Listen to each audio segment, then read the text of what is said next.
రాముడు సీతను దక్కించుకోవడానికి నాన్న తంటలు పడ్డా, నువ్వేం పీకినావురా పల్లవిని దక్కించుకోవడానికి? నిన్న నైట్ నీకు బాంబేలో పాయసం చేసి పెట్టా కదరా, మింగి తిన్నావు.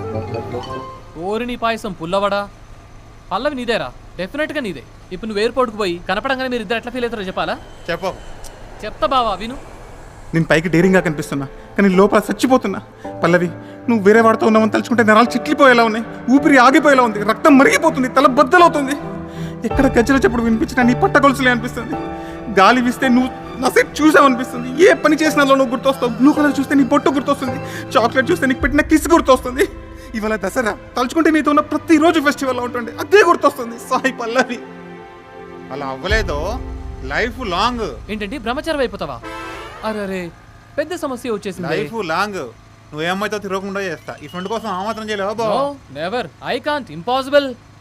నీ గుర్తు నాకు చెక్కల కిందలు పెట్టరా, బైక్ దేని కింద పడేయాలని ఉంది. అరే నీ గువ్వలో పెడతారా, పోయి గాంధీ హాస్పిటల్లో పడతావు. నీ గువ్వలో పెడతారా, పోయి గాడిద పెండలో పడతావు.